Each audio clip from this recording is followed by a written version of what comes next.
waving in the air. The 0-2 getting a great jump over the 39 as the 39 still holds tough on the outside. Brad Haldane battling real hard and trying to get to the bottom. He might get there at the exit of the corner. He does. Patrick Jabronsky now into P3, getting challenged by Sean Harrell going into turn 3. Not going to be able to do anything about that. Sean Harrell now has George Oaks on the outside of him. Wow, George Oaks is way up there in the third lane. He's making it work up on the outside. He's trying to get by Sean Harrell as now you see Jack Bates to the inside of him nearly as he's gonna chase him down the back as George Oaks continues to run P5 right now. Collier continues to lead. Top 5. George Oaks now getting a little bit of pressure from behind with the 19 all over his rear bumper. As you can see, the other two cars back there, that's old Matty Yost and Tim Henderson. They might just be playing it safe right now, try to conserve some tires for the run in this race. We know we're going to be probably running a lot of green laps. Oh, we got the 19 sideways. Zach Bates is around on the back straightaway. No caution. Oh, he's going to get it whipped back around.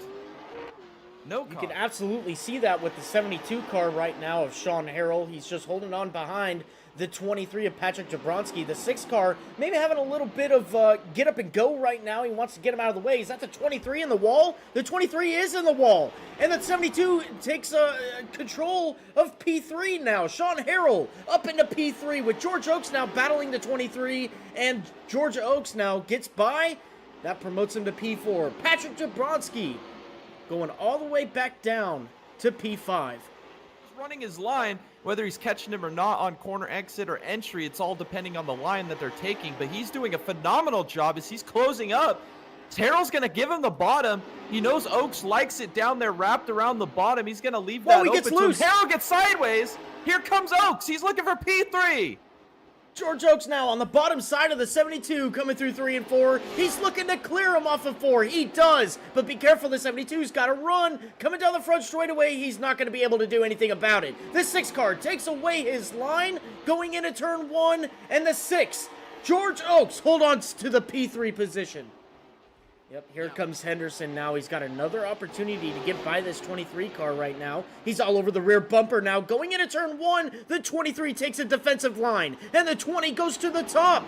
Going through the middle of the corner now. The 20 might have a quarter on him. He doesn't now. Going down the back straightaway, the 20's going to look high again. It's not going to happen. He might give him a little bit of a bumper here. No, he doesn't, but coming off of turn 4, the 23 gets into the wall. The 20 of Tim Henderson, he's going to take over P5.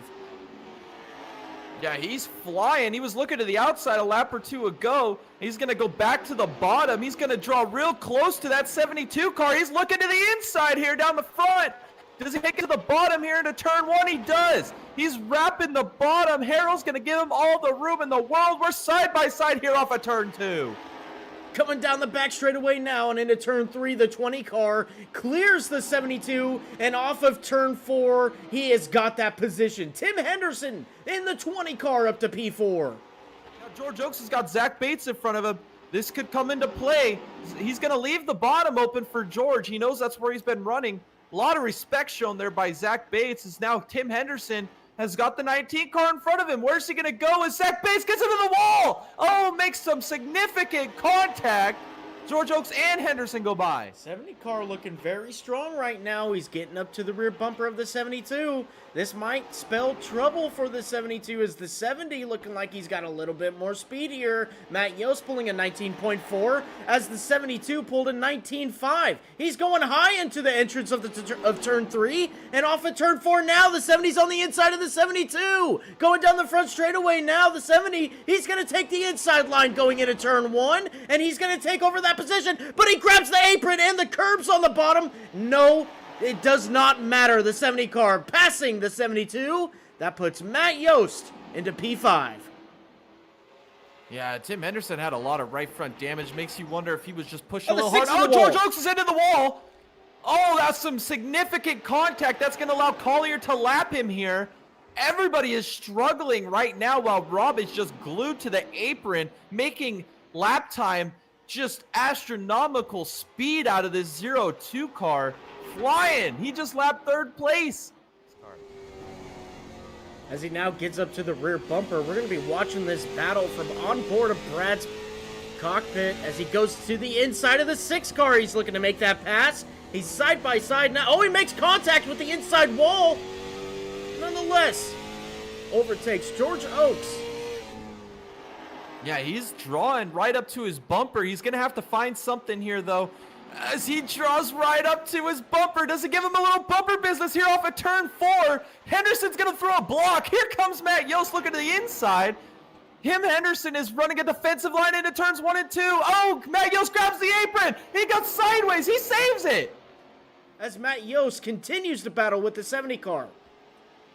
Yeah, Matt Yost has found something. He's struggling, but so is Tim Henderson. Henderson sent it in there into turns 3 and 4. Here comes Matt Yost to the inside. We're side by side down the front here for P4. Matt Yost is going to send it in on the bottom. Henderson up on the outside. He's going to lose the position to Matt Yost. Up to P4 for Matt Yost. Can he run down George Oaks? He's going to have 15 laps. Can he get up to the podium position? He could see him there right in front of him. Tim Henderson grabbing a lot of wall off of turn 4 after getting overtaken by the 70 car. That car is just not handling to his liking at the moment. Unfortunately, losing. White flag is in the air one more time around for showtime. Rob Collier, hey, took the pole tonight, took the fastest lap in practice. He led from the green flag of this race through turns 3 and turns 4. Rob, showtime, Collier is going to win in dominating fashion the season opener here at Myrtle Beach. Rob, this is Thomas and Jay in the booth. You got a copy? I got you guys. Hey, Rob. Redemption for the O2 car. Finally getting that win here after a little bit of a heartbreaking loss last year. But nonetheless, coming out tonight, putting on a clinic for everybody.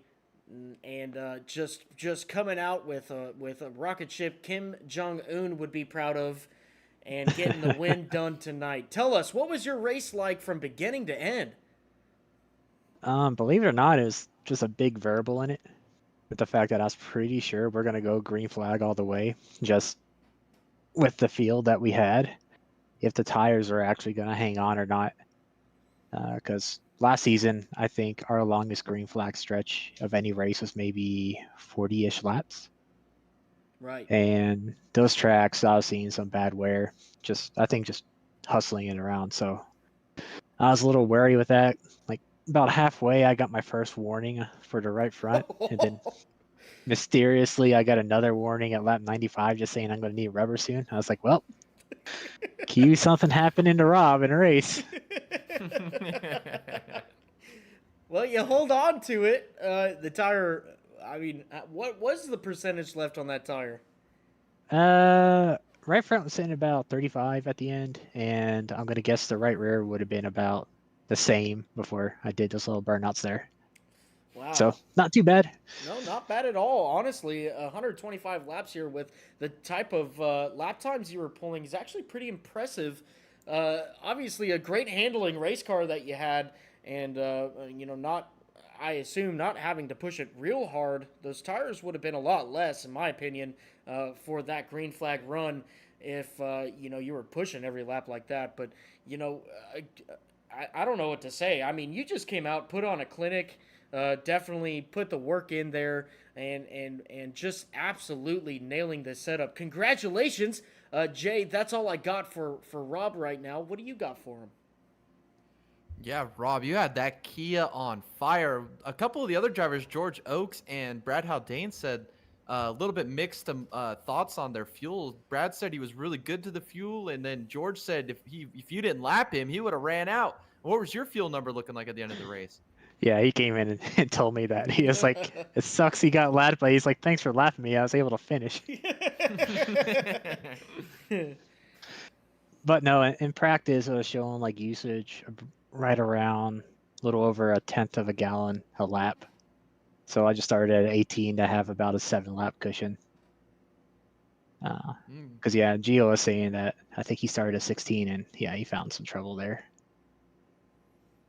Wow. Okay, so you were good to on the fuel then. That's interesting perspective there. Also, my last question is, who do you have to thank for your dominating performance here at Myrtle Beach?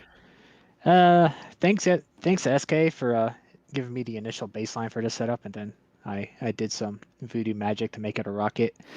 And of course, thanks to you guys for broadcasting this race. I know it probably got a little boring there at times for you guys, but thanks for hanging in there and putting on a good show. Oh, trust me, Jay and I can always find something to talk about, even in races like this. Anyways, congratulations on your P1 finish. Again, Rob, thank you for coming out, giving us this great content, and we hope to see you in the next one. Alrighty, guys, have a good one. You too.